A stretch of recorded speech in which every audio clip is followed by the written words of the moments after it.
Good morning. Without any further ado, we should proceed to the start of this session. So my name is Inês Gonçalves. I'm a researcher at TNAB I3S in Portugal, and it will be a pleasure to share this session. I hope you all had lots of fun yesterday. I sure did. It was a great dinner.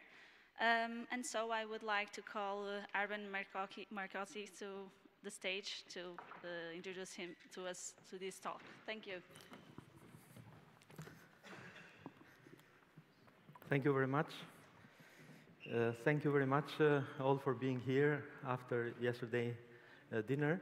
It's a pleasure for me to be here and to share what we are doing about biosensors in Barcelona. So first of all, thanks to the organizing committee for the invitation. So I'm going to show you different kind of devices we are doing in Barcelona, and most of them are cost-effective devices. So we are working with paper, plastic. So these are very simple devices for different applications, diagnostics, in addition to other applications. So I'm going to show first a little bit introduction about the topic. So biosensors in the context of diagnostic, why you use graphene, some interesting properties with interest for biosensor applications. And then I'm going to move to some interesting applications. We are working with optical-based sensors, electrical, and also some other applications that are probably not directly related to biosensors, but somehow interesting, like removal of contaminants, nano micromotors, electroluminescent panels, and finally conclusions. So entering now a little bit in the topic, in the diagnostic, why the need for diagnostic? Because there are a lot of disruptive forces shaping the nowadays healthcare. First of all, aging of population demand access to better health care. By 2015, around 2,000 million aged 60 and over. They will need a lot of help, healthcare system. Chronic diseases, 7 of the top 10 causes of death in 2010 were chronic diseases, so all these also need a lot of help. Spending on health in general so are increased. Always we have some pandemics. They need a lot of diagnostic devices. And in fact, the current traditional laboratories are working well, and they have very nice sensitivity, information-related aspects, and they are suitable for basic research also. But they have problems because they usually have high cost, they are time-consuming, they need sophisticated equipment, trained users, facilities, low throughput.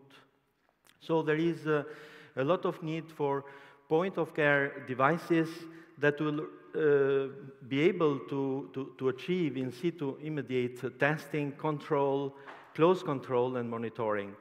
So these devices, called point-of-care, are very, very important. And in this context, biosensors are an important candidate to work as point-of-care device. Overall, in places with low resources or extreme conditions, there is a need for some such devices, and here are some examples. They are sometimes in form of the kit or some simple devices, as for example, glucose biosensor that you can find in any pharmacy in the world. But these devices to work as point of care should be assured. It means that should be affordable, sensitive, specific, user-friendly, rapid and robust, equipment-free, and delivered. So these are important requisites for these devices to work as point of care. So biosensors is a very interesting device. Just to explain a little bit how these operate, and this is an example of a glucose biosensor, just to have an idea. So usually there are some disposable sensors here, and these are composed of 2 important parts, the receptor and transducer. As a receptor, one may have enzymes, antibodies, DNA strands, and once you you detect, you put this sensor in contact with the sample, a signal will be released here, will be produced, and this signal can be either electrical, optical, or mass change, which is in charge of this part, which is the transducer, and then you get the signal, and you see the result here. But I wanted to show this just because biosensor field is very, very broad, and depending on the kind of receptor, either enzyme or DNA, etc., you can have enzymatic or sensors, you can have DNA sensors or immunosensors, and either electrical, optical, and so on. So this is just to keep in mind that this is a very broad field, and of course, with nanotechnology, and this is not the case here to show the audience about the importance, but just a few words about the fact that working with biomolecules and keeping in mind their sizes in the range around up to 100 nanometer, and this is really coinciding in most of the cases with a lot of nanomaterials. We are working with some of them, and then we moved also to graphene and trying to see advantages that this material can bring in the field of biosensors, working together with these different biological molecules, thanks to the advantages that you all know.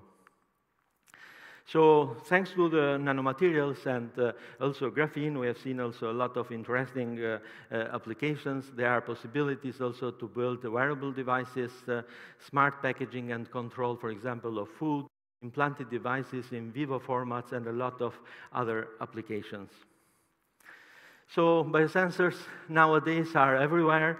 We can have biosensor devices as medical devices, wearable. We have biosensors as smartphone, in smartphones, smart TVs, smart fridges also are trying to incorporate biosensors in smart washing machine, smart houses. So in the future, there will be a lot of need for biosensors and sensors in the houses, food, plant control, and in general, in the smart cities, biosensors and sensors will be an important device with interest for their operation. For example, this is just one example from Samsung. They launched this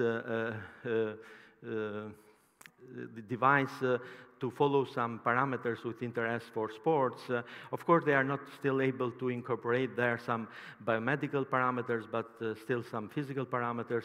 But there is a lot of need to have different possibilities, applications of biosensing in smartphones.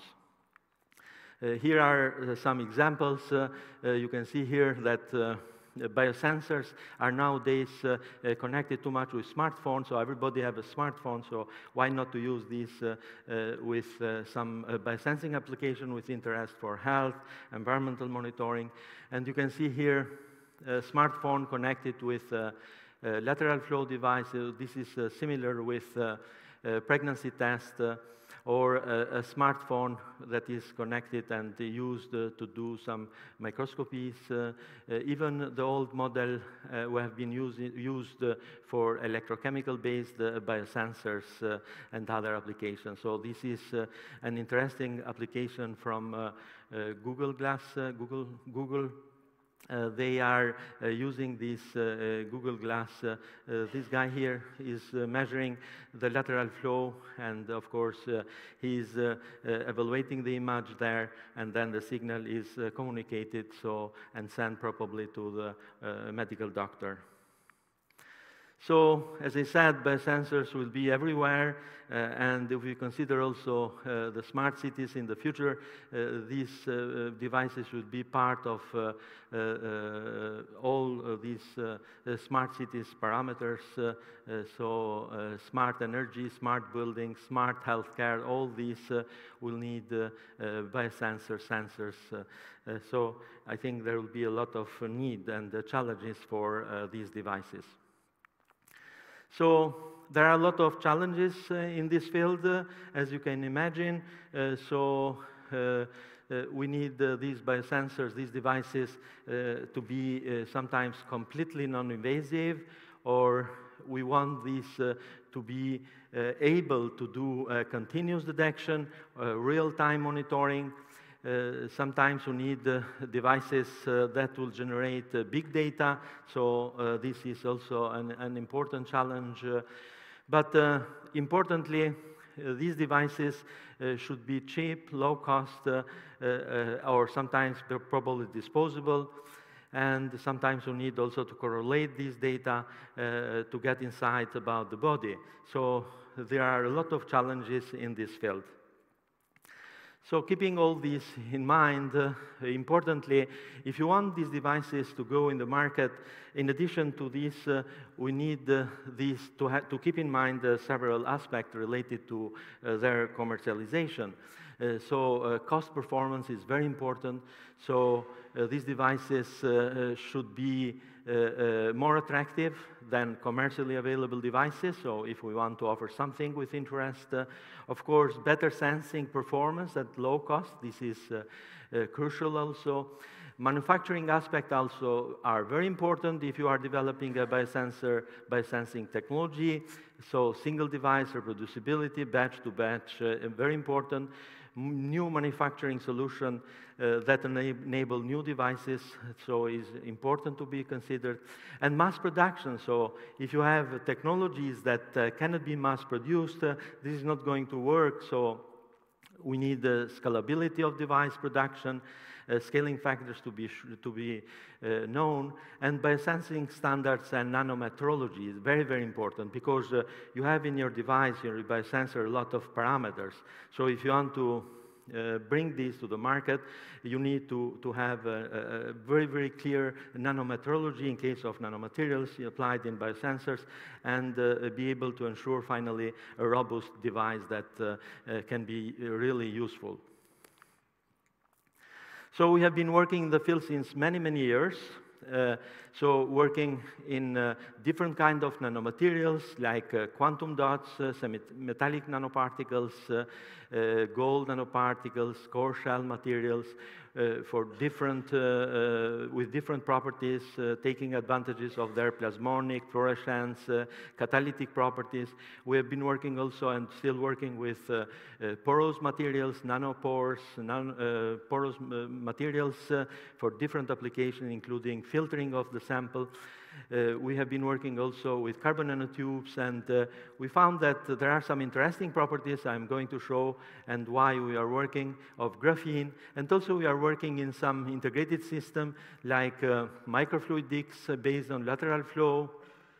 And also I'll show some examples of nanomotors because these are really very interesting.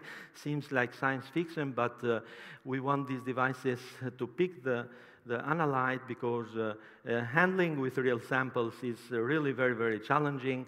So you need not only to have a very, very sensitive sensor, but you need to bring the you want to detect to the sensing surface. So imagine this big room, you want to detect a ping pong ball somewhere in the corner, and your biosensor is far away. So this is, for example, the case of detection of a cancer cell. For example, one cancer cell in 5 milliliters of blood.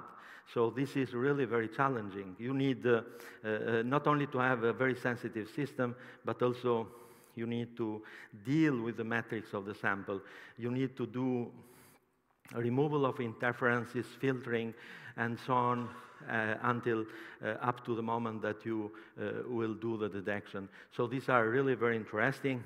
And also we are trying to link together sensing and diagnostic in the so-called theranostic, or the same for environmental monitoring, sensing of contaminants and removal of contaminants.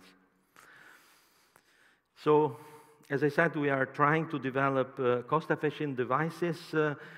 So, as you can see here, these are really very simple, based on paper, based on plastic, integrating nanomaterials, and trying to apply this in different diagnostic fields, environmental monitoring, safety and security, and so on. So, I'm trying now to show what our company in graphene is doing. Technology is on our side to capture what is buzzing around our imagination. It does not matter if it seems impossible. Why not invest in ingenuity, talent, and technology to achieve intelligent, versatile, cost-efficient, and robust solutions? Why not print our future?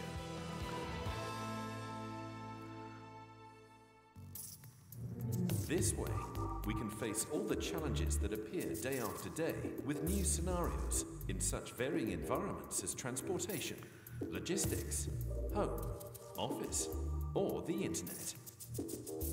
Graphene Lab has succeeded in starting from the basis of graphene, the finest, lightest, and strongest known material, the best heat and electricity conductor, almost transparent, flexible and elastic, an abundant element in nature, sustainable, and offering almost unlimited fields of application.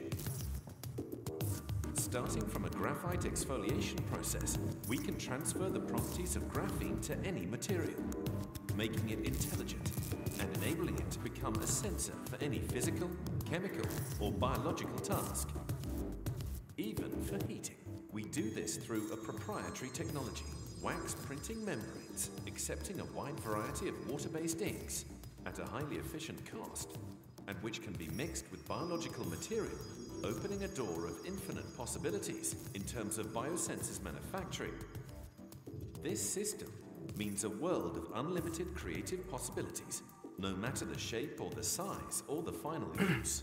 Wax printing is possible on almost any type of surface, both flexible and rigid, curved or sharp, performed in-house or in-field, and the results are spectacular. Chemical sensors, physical sensors, biosensors, tactile surfaces or not, supercapacitors, energy harvesters, NFC tags, and more importantly, a practically unlimited range of applications in internet-related fields, including smart transportation, smart home, smart office, smart grid, or smart packaging, as well as wearable devices for diagnostics. Because with Graphene Lab, we have the technology today that will be indispensable tomorrow. So we are working with exfoliated graphene, and all the examples I'm going to show here are related to this kind of material, including also graphene quantum dots. I'm not going to enter now in details here, just to show that there are very interesting properties of graphene for biosensing applications, not only electrical properties, but also optical properties that we are taking advantages to build our devices. And in fact, as you all know, there are reported superlative mechanical strength, high planar surfaces, impermeable to standard gases, including helium, impermeability, unprecedented thermal conductivity, high electrical conductivity. So all these characteristics are really very interesting for biosensors. But more important, for biosensors development, is very important to have materials that are soluble in water. And in fact, graphene oxide can be processed in different solvent. And you can see here, for example, it's very stable in water in addition to other solvents, but some of them are not that stable. But in water, this is really very interesting and with advantages for biosensing applications. What is important also for biosensing application is the fact that the chemistry of graphene is well known, so it's easy to connect to graphene different kind of receptors from proteins, bacteria, aptamers, any kind of receptor you need to develop your biosensor. So this is really very good. We have been working with different exfoliated graphene. In fact, we have been developing graphene, exfoliated graphene modified with hydrophobine, and this is very interesting to incorporate this hydrophobine because we end with this bifunctionalized graphene with few layer defect-free microsheets of graphene, and these are really very easy to be connected then with any kind of receptors, antibodies, DNA, and other biomolecules.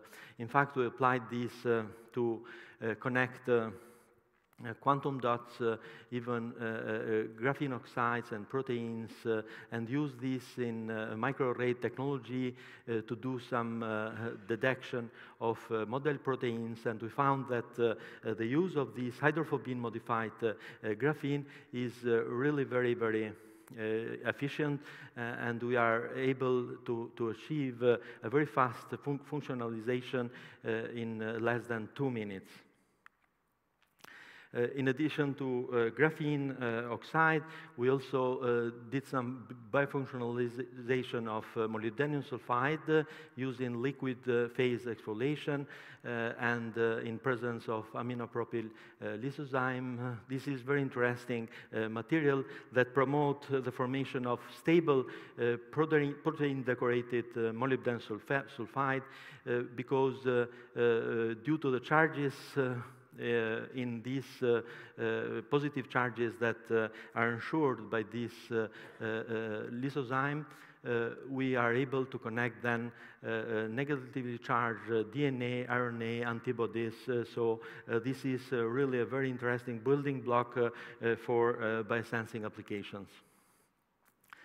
What we have been working more in graphene-based biosensors are some very simple optical-based detection system, and we took advantages of the fact that graphene oxide can be photoluminescent over a broad range of wavelengths.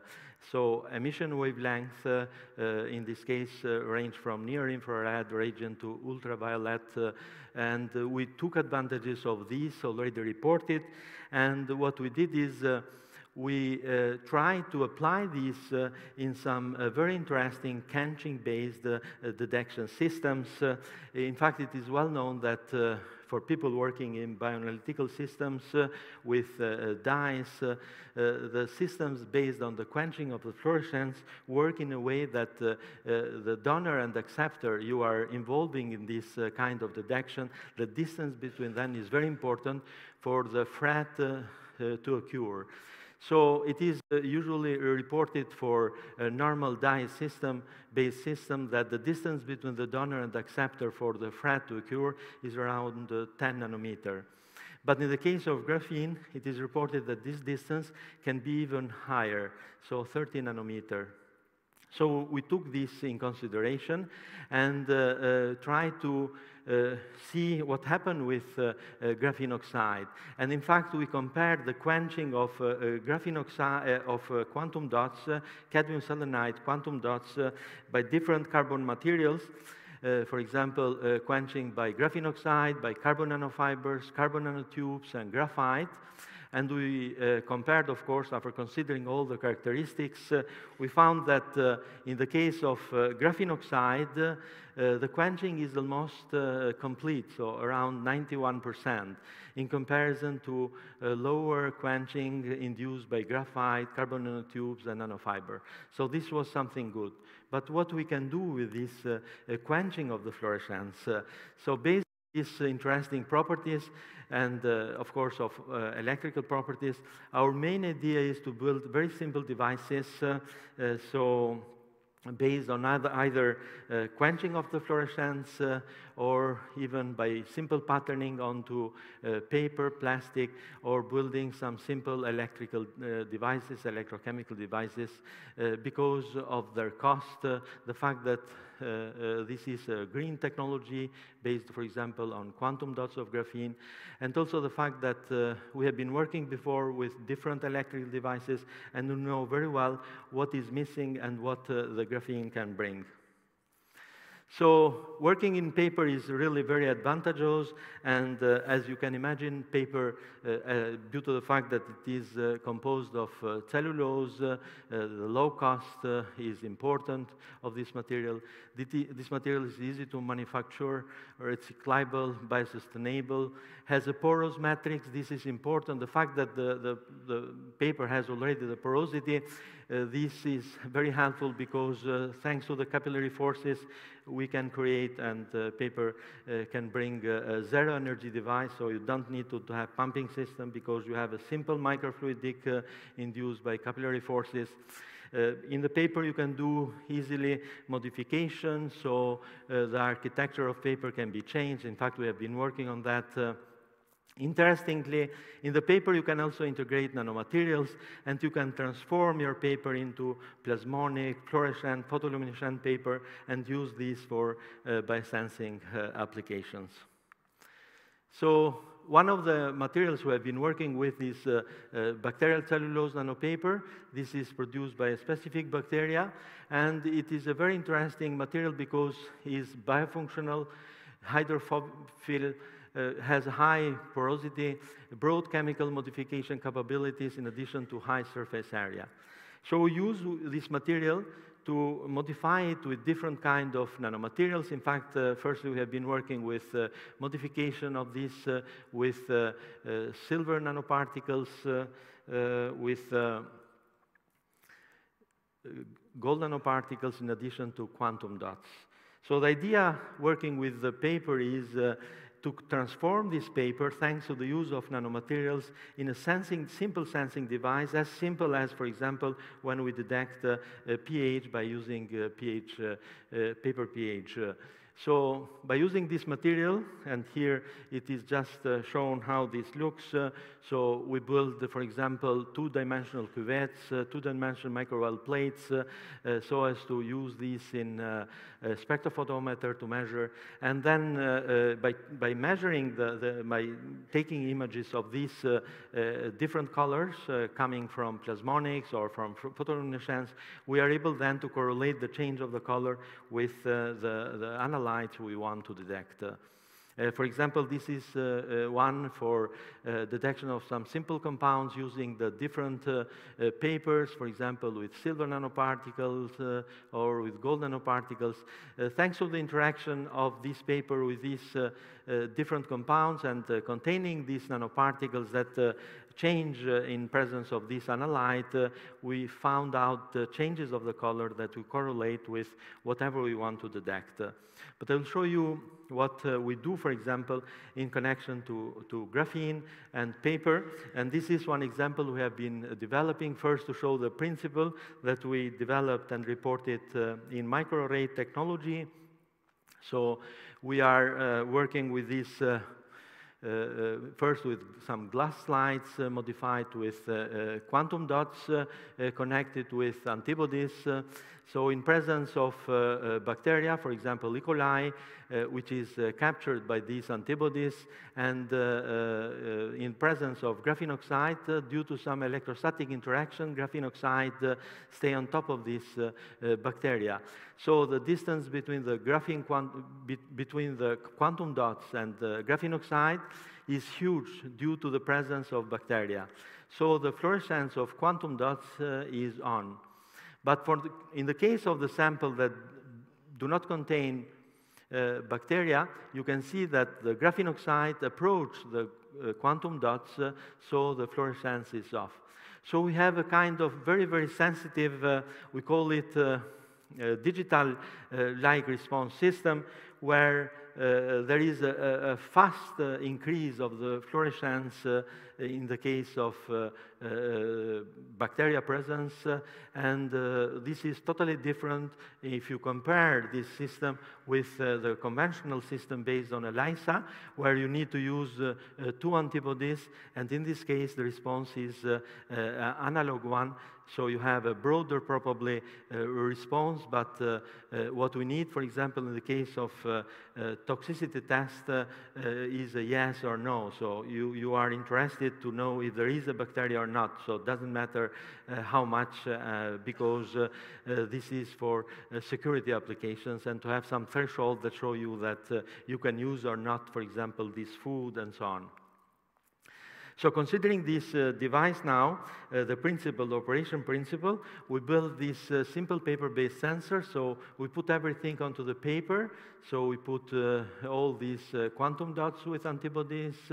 We put the graphene will be inserted here. So we have the sample pad, we have the conjugation pad, and the absorption pad. So the measuring system